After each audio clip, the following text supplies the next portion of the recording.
I go to the show and I'm talking about my life, and oh my gosh, I was actually wearing the sweater. That's funny. And I'm literally like talking to her, and it's so fun. And then and another host as well. And I leave, and she goes, "What do you want to do?" And I'm like, "This." I was like, "I want to create content." I was like, "I want to sit in a room and like brainstorm, create the content, and then affect change instantaneously. I want to do that." And she's like, "Okay, come back in the new year and pitch me something." Better believe, Tamra, I pitched her 3 TV shows. I was like, one of these is bound to land. You know what I'm saying? I went with 3 different concepts. I pitched the show in January. January. It got greenlit in March. We had recorded it by June. We had aired it by August. It was the craziest year of my life. Fast.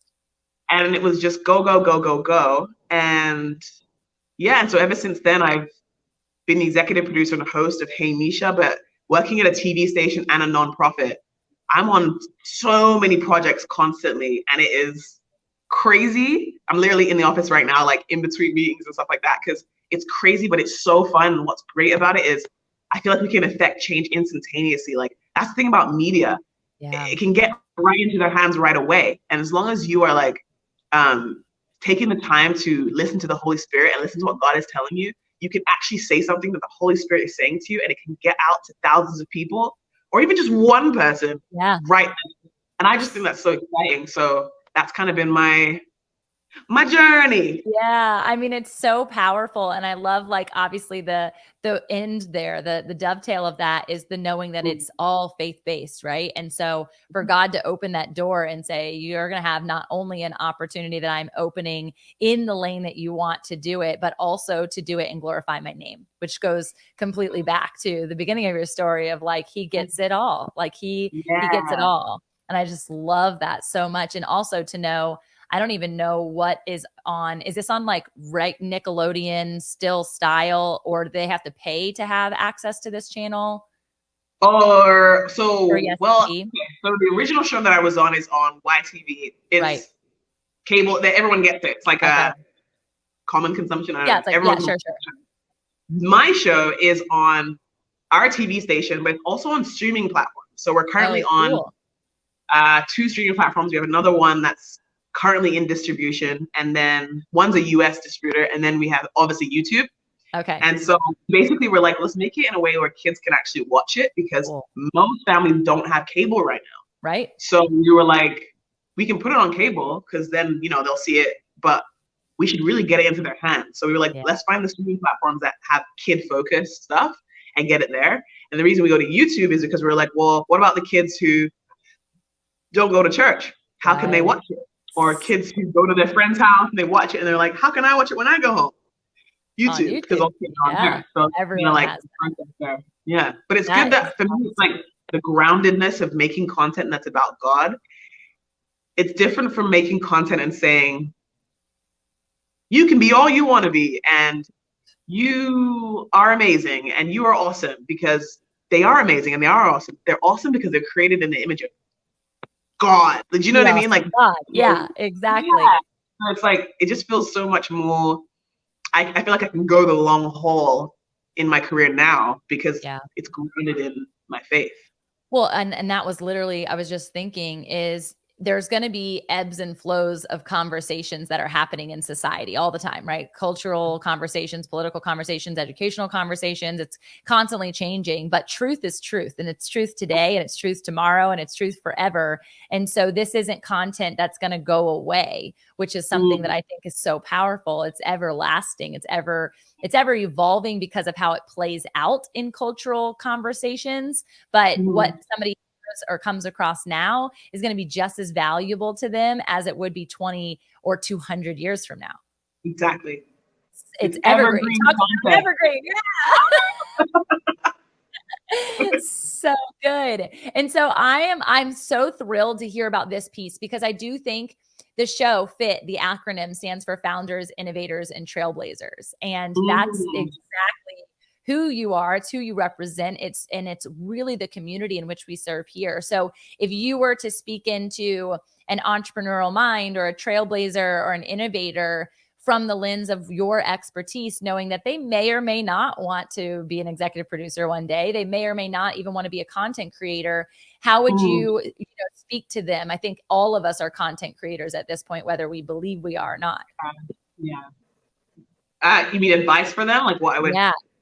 Just some things that you've perhaps learned from your journey and how it would apply to them, whether it be in leadership or in trailblazing. Well, okay, so I heard this recently and I'm like, oh, this is great. So one was don't be realistic, which was like, okay, like, what does that mean? I think what I can take from that is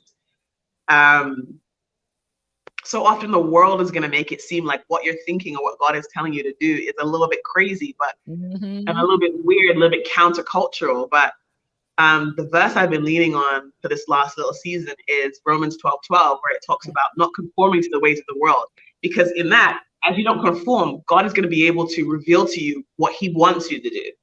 And I was like, well, if God is revealing it to me, then it's probably going to look different than the way the world is revealing it to me. So it's going to be a little bit weird, which means it's probably not going to be super realistic. It's going to sound a bit crazy. And so let's not be realistic. So I really do like that terminology there of like not realistic. But my second piece of advice is dream small, which I know is like counter to it. But you know, entrepreneurs, trailblazers, we're always shifting. We're always shifting. And it's because dream small is what do you have in your hand right now? Because often us, we're dreamers, right? So we're like, oh, I really want to create a podcast. Yeah. What do you have in your hand right now? You have a phone, you probably have an Instagram account, and you have live. So why don't you start doing live to see like that vibe and move from there? And then you get some hosts on there. Maybe someone says, oh, I'd love to sponsor you. Great. You get some money. Amazing. You buy a microphone. They can go from there. But like, what do you have in your hands right now? So like dream small, like just straight up before you spend the money. Actually, recently I had to talk to some girls who they're creating this huge web series. And I was like, just spending your own money. But if you could just use what you had in your hand right now and did a small, high quality piece, maybe someone else would pay for it. Yes. So sometimes people think about what do I have in my hand right now to do what God is calling me to do, because you may already have the resources you need. So dream small, but then also don't be realistic. It's a really good like partnering conversation with those two concepts. First off, I feel like they're really good book titles. So if they haven't been taken, grab it. It's so good, right? But additionally, it's this conversation of peculiarity.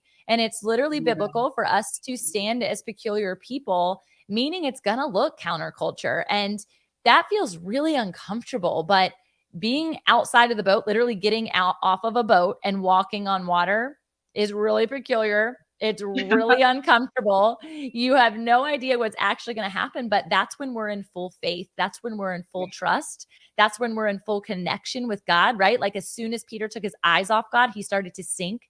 And so if we decide to take that step and be peculiar, be counterculture, don't be realistic, and to dream small, I feel like that really talks to humility. It says, you're right, I'm going to do this and I'm going to do it and you're going to do it, right? Because I am giving you my body, because I am sacrificing my flesh as Jesus did for us, right?